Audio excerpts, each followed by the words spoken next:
Hi, welcome to nETSETOS. Today in this video, we'll be discussing about standardization, and I guess this is the root topic for probability and distribution.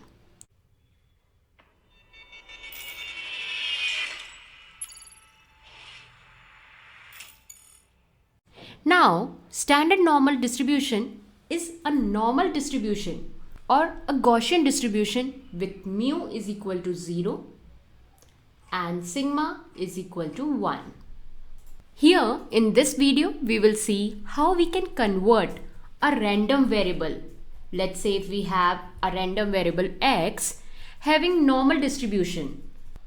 X follows normal distribution of a mu and a sigma. Mu denotes mean, sigma denotes standard deviation. X is a random variable which follows normal distribution.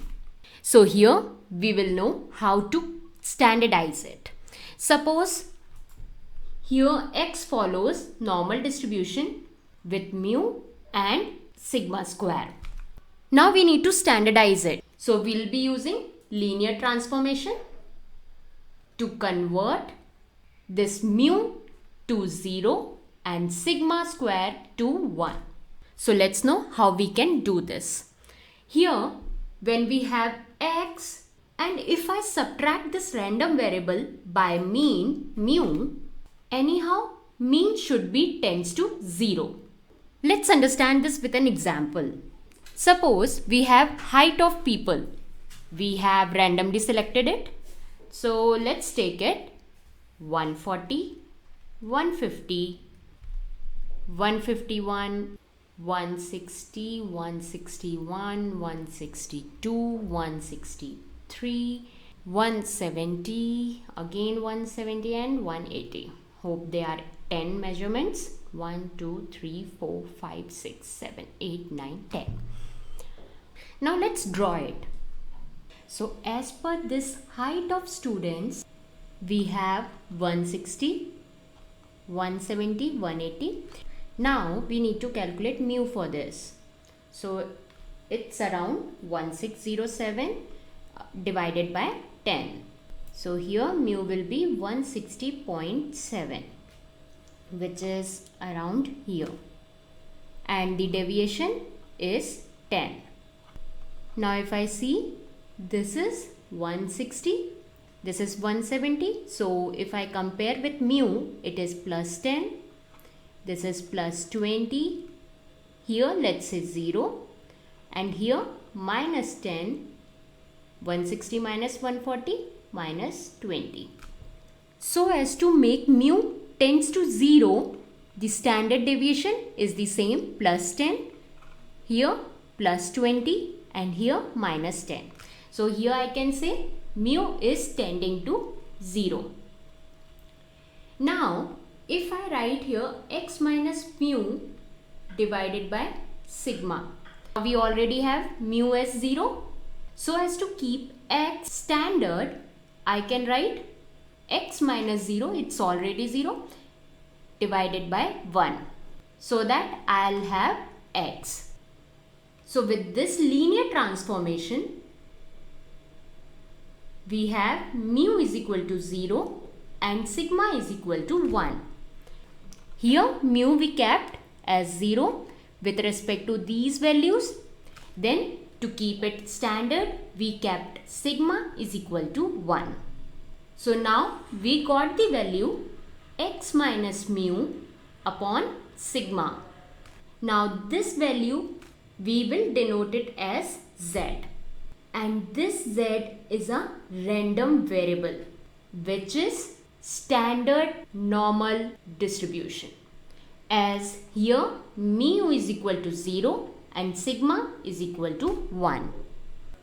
So I can say z, the random variable, follows normal distribution with mu is equal to 0 and sigma is equal to 1. Now we can say by subtracting mu from x random variable and dividing by sigma, we have forced z to be normally standardized. as Z is normally distributed with mu is equal to 0 and sigma is equal to 1. So we have forced Z to be normal distributed with mu is equal to 0 and sigma is equal to 1. So as Z is normally distributed, it is with the same shape. But here if X was not normally distributed, Z also would not be normally distributed. When we had X normally distributed, we have Z also normally distributed. Now let's understand this with an example. We will take the same example. Here we had Z which was normally distributed. So I can say Z follows normally distributed with mu and sigma. It is a normally distributed, so I can say it is symmetrical. If random variable Z is normally distributed, it will be symmetrical, where we will have mean is equal to median. Now here we want to know the probability, where we will have X, the random variable, greater than 165.7. 165 will lie somewhat here, and we want this shaded area. Here X is a random variable which represents height of randomly selected people. So now I want to know the probability of X greater than 165. Let's draw it with yellow color. So here we want probability of X greater than 165.7. Now, so as to find this area, this shaded area, we need to standardize it. Now, so as to standardize it, I'll write minus mu upon sigma to the left side, same to the right side. Till now, no confusion. I can replace its value 165.7 minus mu is, we have calculated, it was 160.7. So let's take the exact value 160.7 and sigma was 10. And this X minus mu upon sigma is Z, as we are taking the standard value. So here I can write PZ greater than 165.7. So it will be around 5.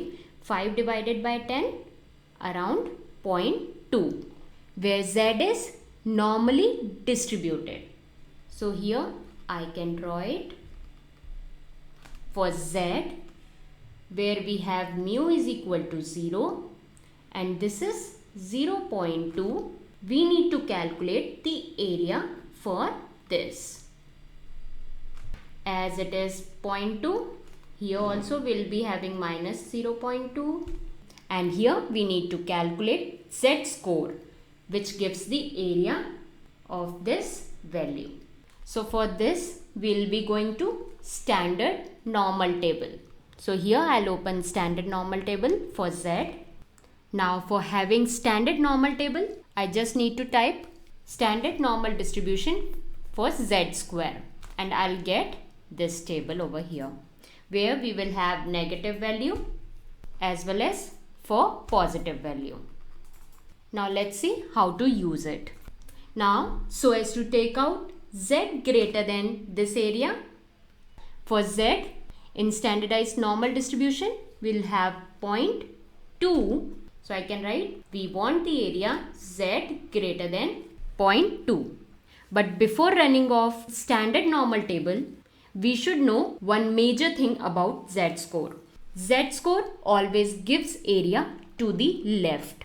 Whenever I'll give the value 0.2 in Z normal table, it will give the value for the left area to the point 0.2. But here I want the right area of 0.2. We know this is normally distributed. That means this minus 0.2, if I shade this area will be same as this area. So as we know the fact that z-score always calculate left area to the point. So what I'll do, I'll calculate area to the left of minus 0.2 because this will be anyhow same as this. So for this, I'll go to standard normal table and will search for 0.2 in minus. So in minus 0.2, it's giving 0.42074. So this area will be 0.427. So I can say the area is 0.427, which means the area to the right of 165.7 under distribution is 0.427. So z greater than 0.2, which is randomly selected, will have the area 0.427. So z value tells us how many standard deviation a value is below or above its mean, which we can denote it as z equal to mu minus x minus mu divided by sigma, where mu tends to 0 and sigma tends to 1. So hope you understood this point. Now with this basic point in our mind, we will be calculating central limit theorem in our next video, which is a crucial part of probability and statistics. So be with me.